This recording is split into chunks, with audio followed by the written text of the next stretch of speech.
एक पोते पर लगा अपनी ही दादी की जान लेने का आरोप। क्या पंकज और आयुष हो जाएंगे अपने इरादों में कामयाब? क्या रोहित मारवा की कुर्सी पर मंडरा रहा था खतरा? और क्या अनिका बना पाएगी आर्यन को अपनी फैमिली का हिस्सा? जमीन पर गिरी दवाइयों को देखकर शीला मासी ने अनिका से पूछा, क्या तुम आयुर्वेद के बारे में कुछ जानती हो? बस यही कुछ आई ड्रॉप्स हैं और आंखों के लिए कुछ दवाइयाँ हैं जो मैं नानी माँ को देना चाहती हूँ। इसका मतलब ये हुआ तुम भी अपनी माँ की तरह आयुर्वेद जानती हो? क्या बात कर रही हो तुम अंजलि? तुम्हें पता नहीं है, आजकल तो आयुर्वेदिक दवाइयाँ गली के नुक्कड़ पर बैठा हुआ पान वाला भी बेचता है। और क्या पता क्या मिला है इन दवाइयों में। अगर कुछ प्रॉब्लम हो गई तो क्या ये लड़की लेगी जिम्मेदारी? बोलो अनिका।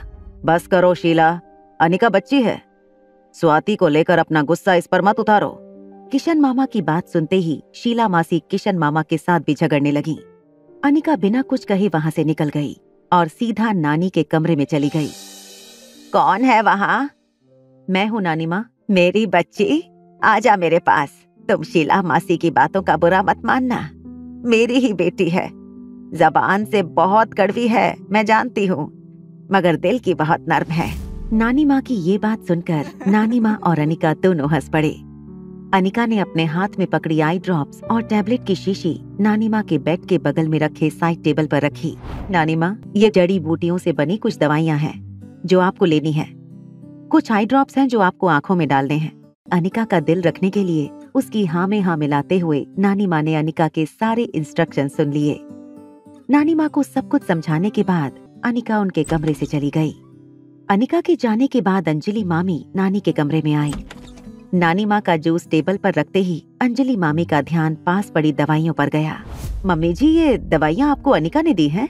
हाँ, उसी ने दी हैं। कहा है ये दवाइयाँ लूंगी तो फिर से देखने लग जाऊंगी। एक काम करो, जाकर तुम खुद ही अनिका से बात करो, उससे पूछ लो ये सेफ है या नहीं। मम्मी जी, आप तो जानती हैं शीला ने जिस तरह अनिका से बात की है, अब अगर मैं अनिका को ऐसा कोई सवाल करूंगी, हो सकता है उसे हमारी ये बात अच्छी ना लगे। मैं एक काम करती हूँ, कल श्वेता को पूछती हूँ, वो आयुर्वेदिक साइंस की पढ़ाई कर रही है, उसे जरूर मालूम होगा इन दवाइयों के बारे में। संडे सुबह बलवीर सर की एकेडमी से दोनों बच्चों ने फिर से अदला बदली कर ली थी। कार में मल्होत्रा हाउस वापस जाते वक्त रिया ने अनिका से पूछा, मम्मा, क्या तुम आर्यन को आज अकेला ही छोड़ दोगी? आर्यन भोला है, अनजान लोगों से डरता है। अगर आज पूरे मारवा फैमिली के सामने किसी ने उसे कुछ कह दिया। जैसे मैं तुम्हारी मम्मा हूँ, आर्यन की भी मॉम हूँ, और अपने बेटे को झूठे एलिगेशंस में फंसते हुए तो मैं भी नहीं देख सकती। रिया को अंजलि मामी के पास छोड़कर अनिका लाइफ केयर हॉस्पिटल पहुंची।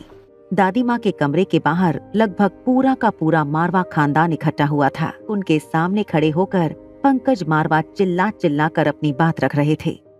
उनका कहना था, रोहित ये कैसे कह सकता है कि ये काम आर्यन का नहीं था, जबकि सीसीटीवी कैमरा और नौकरों की गवाही से ये साबित हो चुका था कि सुहासिनी मारवा को धक्का आर्यन ने दिया था। क्यों धीरज, तुम्हें क्या कहना है इसके बारे में? देखिए, मेरे ख्याल में रोहित के दादाजी ने जो फैसला लिया है वही सही है। आखिर हमें ये नहीं भूलना चाहिए कि आर्यन एक 6 साल का बच्चा है। हम सब जानते हैं कि धीरज भैया को रोहित भैया से कितना लगाव है और रोहित भैया को आर्यन से, तो जाहिर सी बात है धीरज भैया उन्हीं की तरफ से बोलेंगे। देखो धीरज, तुम्हारे दादाजी ने फैमिली और बिजनेस दोनों को बराबर का इम्पोर्टेंस दिया है और वो चाहते हैं कि जो कोई भी फैमिली मेंबर बिजनेस और परिवार दोनों को जोड़कर आगे बढ़े वही फैमिली का हेड बनेगा।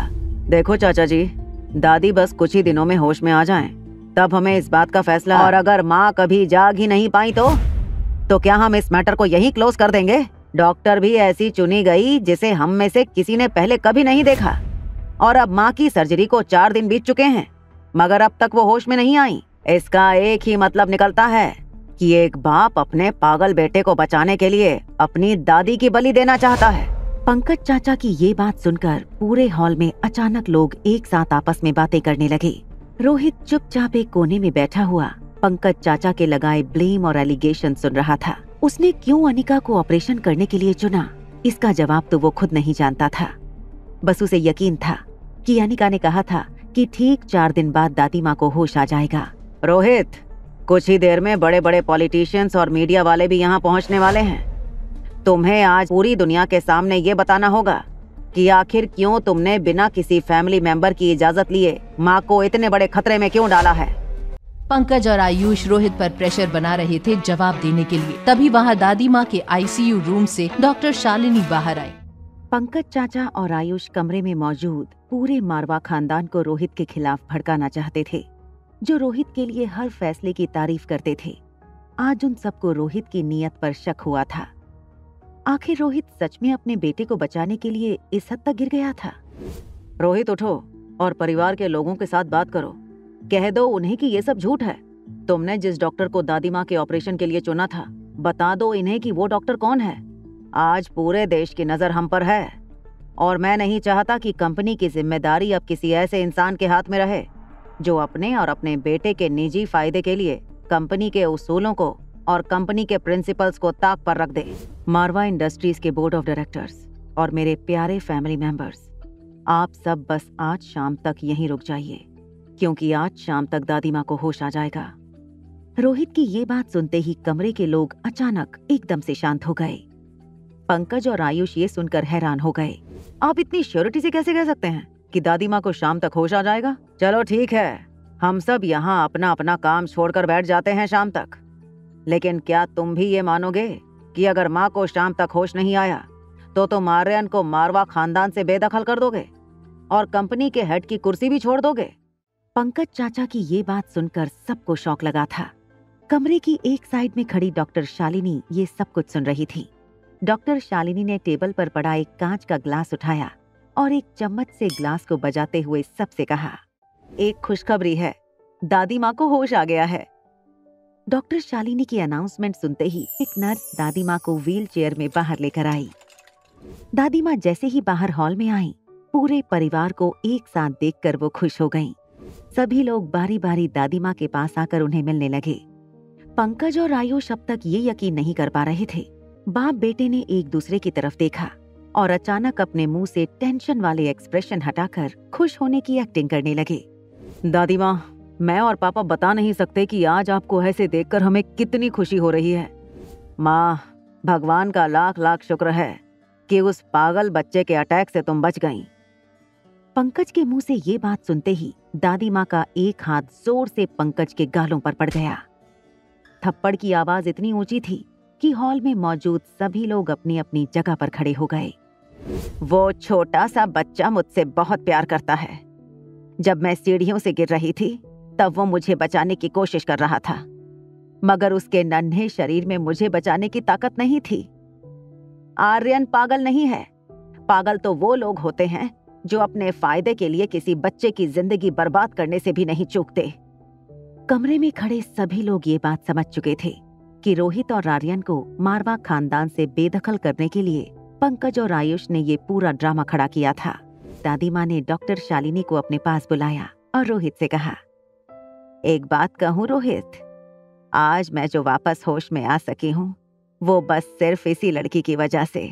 दरअसल मेरे गुरुजी इस टैबलेट को कुछ ही दिनों में लॉन्च करने वाले थे, मगर मैंने उनसे स्पेशल परमिशन लेकर दादी माँ के लिए दवाई मंगवा ली। मिस्टर मारवा, ये दवाई का चमत्कार ही है। डॉक्टर शालिनी की बातें सुनकर अनिका कमरे से बाहर निकल गई। रोहित फौरन अनिका के पीछे दौड़कर गया, मगर जब तक रोहित कॉरिडोर में पहुंचता, अनिका एलिवेटर से जा चुकी थी। रोहित जानता था कि डॉक्टर शालिनी के दावे झूठे हो सकते थे। मल्होत्रा हाउस। शीला मासी बहुत गुस्से में किशन मामा के साथ बात कर रही थी। उन्हें अभी अभी किसी ने फोन करके ये खबर दी थी कि मल्होत्रा फार्मेसी के सबसे बड़े कॉम्पिटिटर कल्याण शास्त्री की कंपनी शास्त्री आयुर्वेदा ने अमृत टैबलेट का ऐलान किया है। कुछ ही दिनों में वो एक साथ प्रोडक्शन डिस्ट्रीब्यूशन शुरू करेंगे। ये अमृत टैबलेट तो स्वाति ने बनाई थी। ये कल्याण शास्त्री कैसे क्लेम कर सकता है कि ये टैबलेट्स उसने बनाई है? ये सब स्वाति की गलती है। काश मेरे पास वो किताब होती जिसमें सारे के सारे मेडिकल फॉर्मूला लिखे थे, तो आज हमने सालों पहले ही अमृत टैबलेट मार्केट में उतारी होती और आज मल्होत्रा फार्मेसी देश की नहीं बल्कि दुनिया की नंबर 1 फार्मेसीज में से एक होती। मगर अब तो ये कल्याण पूरा मार्केट कैप्चर कर लेगा। उसकी कंपनी नंबर 1 पोजीशन हासिल कर लेगी और मल्होत्रा फार्मेसी हमेशा हमेशा के लिए मिट्टी में मिल जाएगी। किशन मामा और अंजलि मामी की बेटी श्वेता ड्राइंग रूम में खड़ी हुई ये सब कुछ सुन रही थी। कंपनी के बंद होने की खबर सुनकर श्वेता बहुत घबरा गई थी। अंजलि मामी ने उसे समझाते हुए कहा, बिजनेस में उतार चढ़ाव तो होते ही रहते हैं, तुम चिंता मत करो, सब कुछ ठीक हो जाएगा। हाँ, मैंने तुम्हें कहा था ना कि दादी माँ के टेबल पर कुछ आयुर्वेदिक टैबलेट रखी हैं। जरा तुम चेक करके बता सकोगी एग्जैक्टली टैबलेट क्या है? ये कहते हुए अंजलि मामी श्वेता को दादी माँ के कमरे में ले गई। जैसे ही उन्होंने दरवाजा खोला, अंजलि मामी ने देखा दादी माँ खिड़की के पास खड़ी हुई अपनी आंखें मसल रही थीं। अंजलि मामी दौड़कर उनके पास गईं और उनसे पूछा, मम्मी जी क्या हुआ? क्या हो रहा है आपको? श्वेता ने अपनी दादी को पकड़कर बेड पर बैठाया और पूछा, दरअसल मैंने वो आई ड्रॉप्स और वो टैबलेट कल रात को खाई थी और मुझे लग रहा है मेरी आंखों में कोई रिएक्शन हो रहा है। अंजलि मामी और श्वेता दोनों को टेंशन होने लगी। अंजलि मामी ने फौरन टेबल पर पड़ी दवाई की शीशी श्वेता को दी और कहा, श्वेता, तुम तो आयुर्वेदिक मेडिसिन के बारे में काफी कुछ जानती हो। देखो, क्या ये मेडिसिन तुम्हारी दादी के लिए सेफ हैं? श्वेता ने शीशी का ढक्कन खोलकर उसमें रखी दवाइयों को अपने नाक से लगाया। गीली मिट्टी और जंगल के रेयर फूलों के कॉम्बिनेशंस वाली ये खुशबू इंसान को 1 सेकंड में ताजगी से भर देने वाली थी। श्वेता के एक्सप्रेशन देखकर अंजलि मामी ने उससे पूछा, क्या ये दवाइयाँ सेफ हैं तुम्हारी दादी माँ के लिए? क्या मैं ये दवाई अपने साथ ले जा सकती हूँ? बिल्कुल ले जाओ बेटा, मैं लेबोरेटरी जाकर अच्छे से इन दवाइयों को एग्जामिन करूंगी, फिर तुम्हें फोन करके बताऊंगी। अनिका कार ड्राइव करके घर वापस लौट रही थी। अनिका के मन में सिर्फ एक ही ख्याल बार बार आ रहा था, किस तरह वो आर्यन को अपने साथ रख सकती थी। अपने बेटे को पाने के लिए अनिका ने अपने आप को यहाँ तक तैयार कर लिया था कि अगर जरूरत पड़े तो वो रोहित से शादी भी कर लेगी। जब अनिका का ध्यान फोन की स्क्रीन पर पड़ा तो उसने देखा कि उसके पापा गौतम गुलेरिया उसे फोन कर रहे थे। अनिका ने गाड़ी के ब्लूटूथ से फोन कनेक्ट करके गौतम गुलेरिया का फोन रिसीव किया। फोन के रिसीव होते ही उन्होंने कहा, तुम्हारी बहन कामिनी और मनीषा बिल्कुल ठीक कहते थे, तुम पर विश्वास कभी नहीं करना चाहिए। अरे जो लड़की अपने बाप को धोखा दे सकती है, वो लड़की किसी भी हद तक गिर सकती है। गौतम गुलेरिया को इस बात का पता लग चुका था कि वो 2 करोड़ रुपए जो अनिका ने गौतम गुलेरिया के अकाउंट में ट्रांसफर किए थे, वो उसके अकाउंट से फिर से निकलकर अनिका के अकाउंट में ट्रांसफर हो गए थे। अब चुप क्यों हो? बोलती क्यों नहीं? एक बात पूछूं आपसे, क्या आपसे शादी करते वक्त मेरी माँ अंधी थी? ये कहकर अनिका ने गौतम गुलेरिया का फोन काट दिया। अनिका जानती थी कि वो चाहकर भी आर्यन का कुछ नहीं बिगाड़ सकते, क्योंकि आर्यन रोहित मारवा की कस्टडी में था। अभी अनिका के मन में ये सारी बातें चल रही थीं। तब बगल की सीट पर पड़ा उसका फोन फिर से वाइब्रेट होने लगा। इस बार अनिका ने सोच लिया था कि वो गौतम गुलेरिया को ऐसा सबक सिखाएगी कि वो दोबारा उसे फोन करने से पहले 100 बार सोचे। अनिका ने बिना स्क्रीन देखे फोन रिसीव कर लिया। क्यों बार बार मुझे फोन करके परेशान कर रहे हो? एक बात कहूं, अगर तुम मर भी गए तो मेरे पास तुम्हारे फ्यूनरल में आने के लिए वक्त नहीं है। मिस अनिका, ये क्या कह रही हैं आप? अब mister Marwa, I am sorry, वो कब से मुझे कोई बार बार फोन करके परेशान कर रहा था, इसलिए। आई एम श्योर आपको काफी लोग फोन करके परेशान करते होंगे। दरअसल मैंने आपको कॉल इसलिए किया था क्योंकि डॉक्टर शालिनी ने दादी माँ को ठीक करने का पूरा क्रेडिट अपने गुरु कल्याण शास्त्री को दे दिया। I am really sorry. Media में भी अब हर जगह उन्हीं का नाम जा रहा है। क्या आप चाहती हैं कि मैं ये सब कुछ ठीक कर दूं? Not at all mister Rohit, ऐसा करने की कोई जरूरत नहीं। और फिर डॉक्टर शालिनी ने भी काफी मेहनत की थी दादी माँ के इलाज के लिए। It's okay. मिस अनिका, अगर आपको या आपके परिवार में किसी को भी किसी भी चीज की जरूरत हो तो आप कभी भी मुझसे कांटेक्ट कर लीजिएगा।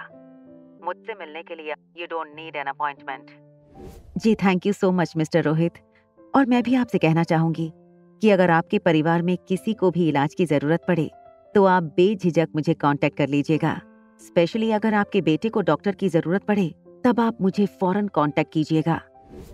अनिका की कही इस बात के बाद रोहित और अनिका थोड़ी देर फोन पर खामोश रहे।